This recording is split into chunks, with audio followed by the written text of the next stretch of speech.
It was the final swimming competition in the summer of 2022, and I was poised for my best event, the 200-meter backstroke. My entry time was 2:35, and I really wanted to beat it. I was trained and ready to go. But as I stood at the edge of the pool, my mind became my greatest adversary. Overwhelmed with self-expectations, I sunk into my self-doubts, letting them control my race. 2 minutes, 37 seconds. That was 2 whole seconds off my best. I hadn't done myself justice. I knew I could have gone faster. And it was all down to my mental approach. Disappointingly, I had made the B finals, not the A finals, meaning I could only place 9th through 16th no matter my time. So 3 hours later, I found myself back on the pool deck, but this time with a changed mindset of attacking the race and not giving in to any negative thoughts. I dove into the pool, imagining the number 1 next to my name on the scoreboard. And it all came together. I won the B finals with a time of 2:32, a remarkable 5-second drop from the morning, also the 4th fastest time of the night. I had used my mind to succeed rather than to sabotage. In my view, this represented a victory far greater than any medal, a victory over my own mind.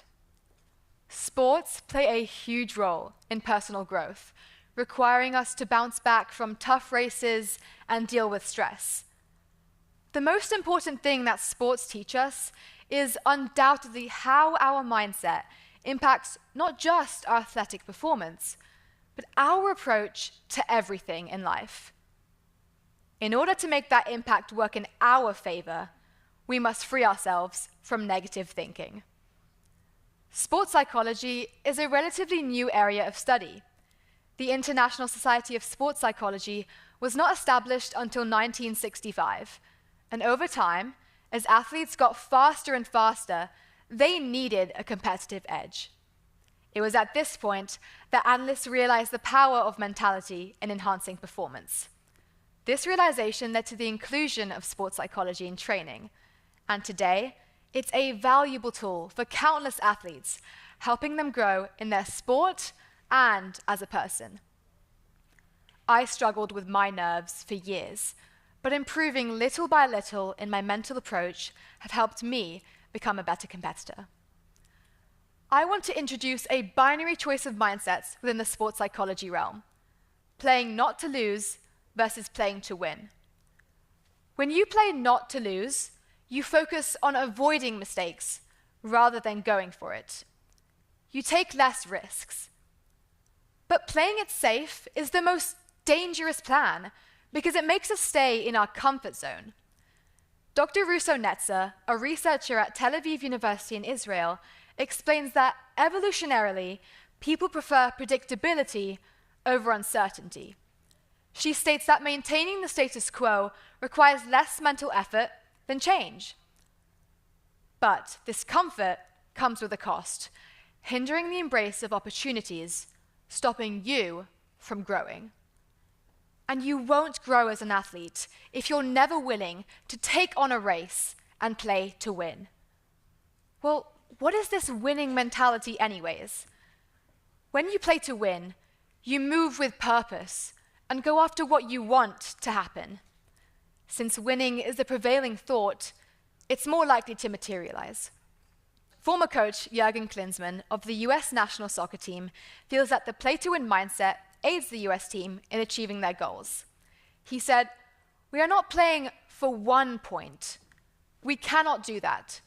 We go for the win. Otherwise, we might punish ourselves."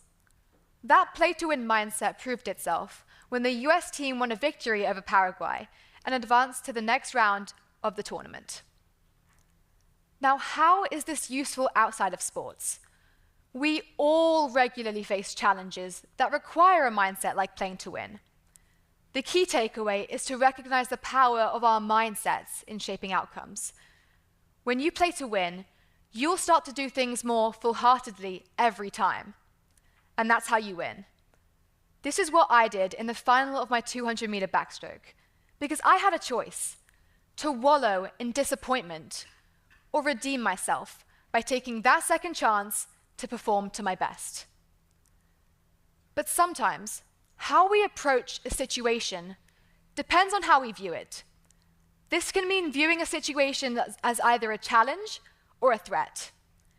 A study by Alter and Aronson of NYU explored how a threat was eliminated when it was subtly reframed as a challenge. They divided some Princeton undergrads into two groups. The first group was presented with a threat questionnaire. It was called the Intellectual Ability Questionnaire. The students perceived it as being a measure on their cognitive abilities and whether they really belonged at Princeton. The second group got the same questions, except it was presented as a challenge. Their test was called the Intellectual Challenge Questionnaire. The students were told to perform as best as they could, with no pressure. Now, in the challenge context, the students scored 90%. But in the threat context, they only got 72% correct. And the tests were exactly the same. This indicates that viewing a situation as a threat dramatically minimizes success. It's similar to scoring badly on an exam you've just studied for, because you saw it about being the make or break in passing a certain class. Look at how much power our minds can have over us, but only if you give it that power. So tomorrow, if you have a situation or a task to complete, see it as a challenge. It's not a threat, because there is nothing that you can lose when you give it your all. We've just explored 4 mentalities, but there's a clear pattern in the 2 negative approaches. Seeing things as a threat and playing not to lose are both rooted in the fear of failure. When I was 10 years old, I had my first county championships in England. To me, that competition felt like the Olympics. It was the most important competition of the year, held in a massive pool with a multitude of swimmers. And I was a small 10-year-old who had never been to such a grand stadium. And because I had never truly dealt with stress, I handled it terribly. I cried before almost every race, and I would bother my coach by telling him I was nervous every single second. But when my coach asked me why I was nervous, it was because I was scared that I might lose. Anxiety comes from the unknown and being afraid of the what ifs. Raise your hand if you've ever heard or thought, what if it goes wrong? Most of us have, and it's particularly common among athletes. Dr. Stephen Gonzalez, Assistant Athletics Director at Dartmouth College, explains that before a competition, we have an idea of what we might be able to do, but it's still uncertain because you have to show up and still be able to do it. Uncertainty can cause us to doubt our abilities and whether we can really handle the intensity. The reason this fear is so powerful is because it consumes our minds, making us fixate on how to avoid failing. But the more we think about the possibility of failing, the more likely it is to happen. Let me explain. If I were to ask you, don't think of an elephant, would you? The answer is probably. This is what UC Berkeley professor George Lakoff explains in his book, that the more we try not to think about the possibility of failing, the more it is that we will do it.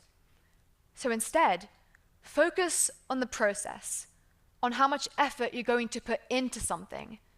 That's what you can control. You don't want to lose a battle that you haven't even started. Now, there is still one question that we need to answer. How can we break free from self-constructed negativity? Let's take a look at 4 mental training techniques backed up by psychologists that have completely changed the way I perform. They are cognitive restructuring, visualization, goal setting, and resilience. The first technique is cognitive restructuring, which is essentially replacing unhelpful thoughts with more balanced ones. But if it's hard to control your thoughts, then control your talk. For me, instead of saying, I feel like I'm going to do badly, I switch it with, I trust in my efforts to do well. That way, my focus is on something positive, or at least neutral. This technique is so simple, yet incredibly effective, because it subconsciously reprograms our thinking patterns. The second technique is visualization. When you visualize, you create an experience in your mind. Picture the perfect execution of a shot, hit, race, or throw, sort of like a rehearsal in your mind. And when the time comes, you'll be more ready to execute them in reality. Top-ranked tennis player Novak Djokovic, who is the only man to hold all 4 slam singles at the same time since 1969, has spoken on using this technique before his matches. He says, I strongly believe in visualization. I believe that there is a law of attraction. You get the things you produce in your thoughts. Life just works that way. Finally, goal setting. Usually we just write down 1 or 2 goals and stare at them as if they're daunting and impossible to reach. But what most people miss is laying out the phases needed to reach that objective and then breaking them down into specific sub-goals. In October of last year, I had one goal: to qualify for the state championships in swimming. Beforehand, I had focused on my freestyle and broken down the race in practice. So during the 4x100 freestyle relay, the final event of the day, my team and I huddled together. Our intense desire to win and qualify for states was palpable. I repeated the words in my mind: states, states, states, and it became my sole focus. As the starter of the relay team, I stood on the blocks with determination, blocking out any discomfort. With a shared goal in mind, we all performed exceptionally. So the next day, when we huddled over the paper showing the results, we were told to get ready and pack our bags for Ocala because we had qualified for the state championships. Finally, a top quality of elite athletes is resilience. Those who are most resilient, willing to learn from their failures and improve, come the furthest and are most fulfilled.